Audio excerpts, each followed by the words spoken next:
and this video will be about how to find a family and how to avoid scams. You have different options how to find a family actually, and because I choose to find them by myself without an agency, I have a lot of tips regarding scams. So first, maybe I mention first how you can find families. So like I mentioned, you can go to an agency. There are actually different ways. So you can pay a proper amount for agencies, and then you have a lot of questions and they ask you to do different kind of workshops, like a first aid course, which I would recommend you anyways, even though if you're not in an agency, because a lot of families ask that, and they just prepare you faster what you would need to research. But if you keep on following me, I will make a video what you need to become an au pair and what mostly parents will ask you for and what is actually good to have. But this will happen in the next video. So there are these agencies, you pay the money and they basically, plan everything for you. They already speak with families, and they try to match you. Yes. So no matter what, if you pay something, there will be stuff you don't have to do. I didn't need an agency because I stayed in Europe. I'm coming from Germany and I went to England, so I did not need an agency. But my first plan was to go to the US. Then I wanted to go to Australia and New Zealand. And actually, if it's not in Europe, most of the time you need an agency. So if you're listening and you're already planning in your head that you want to go to the specific countries and only these countries, well, you should stay at this page that you need an agency. I can link down below, or you can also comment if you're really interested in that, and then I can recommend you some agencies I was looking at or what I liked, what I heard, but I didn't use them. So, it would be just a recommendation of my research, what you can and should actually do before you decide to do it, because it can be, I think back then when I was looking after an agency, around $1,000 and up, and maybe something down below, maybe it changed, but this is around the money you have to spend for an agency. Because they're not only looking for a family, if something would happen, scams, rematch, whatsoever, they have to be there for you so you constantly can reach them. That's why they charge you so much. Then there's another option. There are some agencies where you as an au pair don't pay. So basically you have, again, a lot of questions. You have like a profile, like a dating site app, but it's actually not a dating page, but actually a matching page for families and you. And most of the time families pay there, or they pay when they find an au pair. Or sometimes you have also those pages where you can have the first connection with the family for free, but if you want to keep on texting with them, then you have to pay. Sometimes you have pages where you don't pay for sign up, you don't pay to text with them, but the families have to pay. Then you have pages where you sign up, you do not pay to sign up. And if families reach out to you, you don't pay, but if you want to reach out to families, you pay. Okay, so there are a lot of pages, different options. My option, which I choose, which is probably the most, the cheapest for both the family and you, but it's also the most dangerous, I would say, is I looked for families by myself. How did I do it? So there are also pages, and again, I will link them down below. You can also ask me specifically how to find them in other countries. There are different countries all over the world, no matter where you're from. If you're looking for something, a babysitter already somewhere, you can find those pages, So I actually use different pages. I just Googled, first of all, I just put in, au pair London, looking for au pair in London. So this is the way I found my families always. And it's actually pretty cool because there's nothing in between.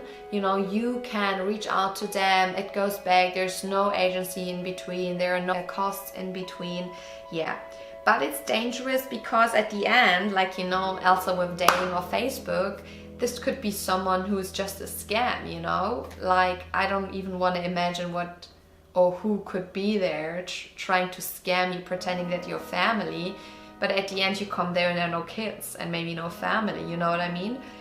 So if you choose the third option, which I mentioned, or even sometimes at the second option where you use like a page where there are profiles from families. I'm not sure how good they check those families, but at least with the first option as an agency, they mostly speak with them personally, not even Skyping. They really meet the family to find the right match.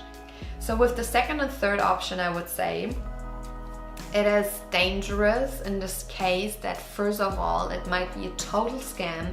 There's no kids, no family, and whatever they're planning to do with you.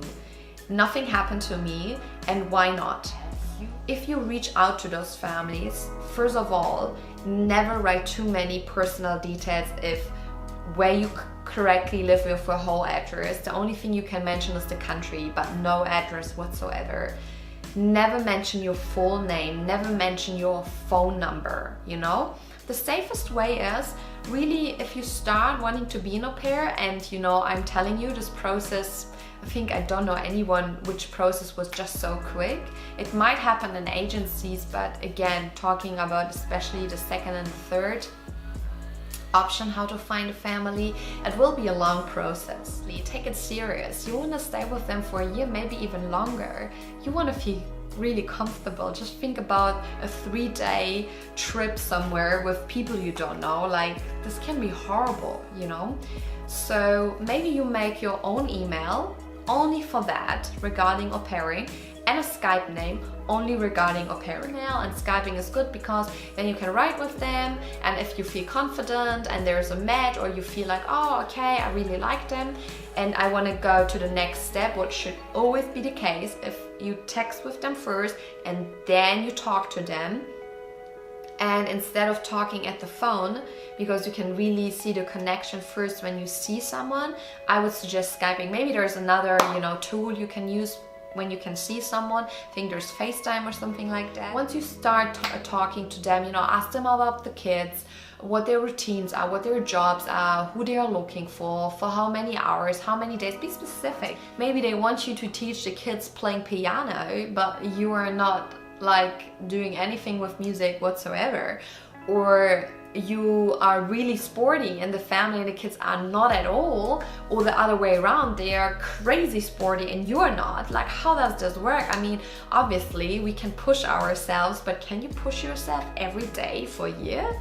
I'm not sure, you know? So be realistic. Try to find a family who is similar to yours, you know what you want. The family should know what they want.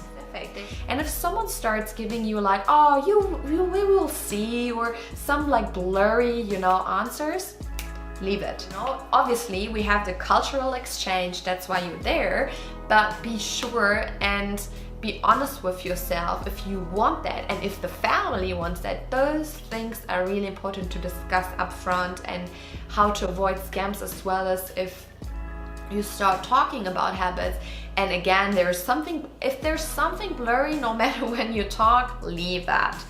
But if they're not specific about it, how do you want to figure out that they're the right ones? If you make an appointment with the family, do not forget the time difference, okay? So talk about, if you say whatever, 1 p.m., is it your time or their time, all right?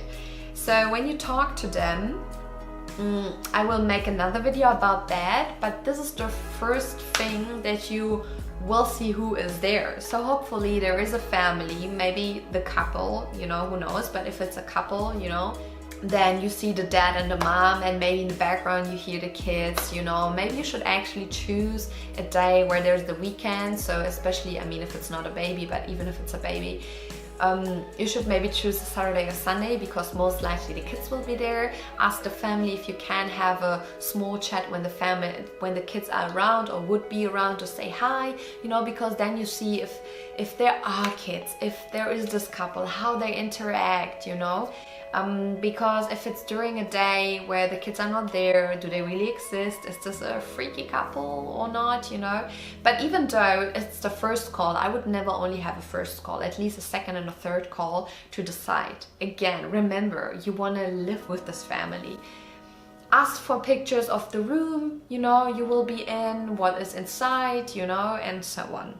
They should know what you want to gain from this experience. That means if you maybe want to have some time in another job which you're interested and you might work one day, or you just want to, you know, make money and you go and work as a barista, or, you know, whatever, that they know that you need time for that as well. And obviously to, you know, explore this country, the city, be really conscious about the hours and what they ask you to do, because unfortunately scams, I should add that to this, that a lot of families start asking you to clean the whole house, to hoover every day, to walk the dog and whatsoever. So it should be pre-discussed, and you should not say yes to everything because you want to be there, because then they will ask and ask and ask for more, and you're not a maid and you're not housemaid, you know, a cheap labor. You're not, you're part of the family. All right, so to finish this video, I want to just sum it up like I just did. You have to feel good from the moment. Once you feel something is weird, move on. You should first write with the family, and then once you both feel fine, Skype or FaceTime, you know, to see each other at least once. If you are able, travel to the place you want to stay at. Maybe you first, you know, find the families, no matter if it's I am not sure if it's with the agency possible, but at least it's possible with the second and third option, how you look after the families, that you maybe take a friend, maybe your friends are also looking for families. You first find the families, write with them, Skype with them, and if you have like even only 2 or 3 or 4 families which you really vibe with, and you really want to figure out, is this the family, is this the part of the city I want to be in, try to arrange some dates with them, and so you can meet them maybe on a playground, maybe in their favorite coffee place, maybe not necessarily at their home, but if you want, do it, you know. Go there with your best friend and yeah, talk to them, figure it out. But so to avoid a rematch, to avoid a scam, to have a beautiful time and experience overseas as an au pair, remember all what I said, consider all that, and all will be fine. So if you're interested in more input about being an au pair and what I mentioned, obviously, a lot of videos are coming up. I'm working on that. I don't want to forget anything, but it might have happened and I forgot something.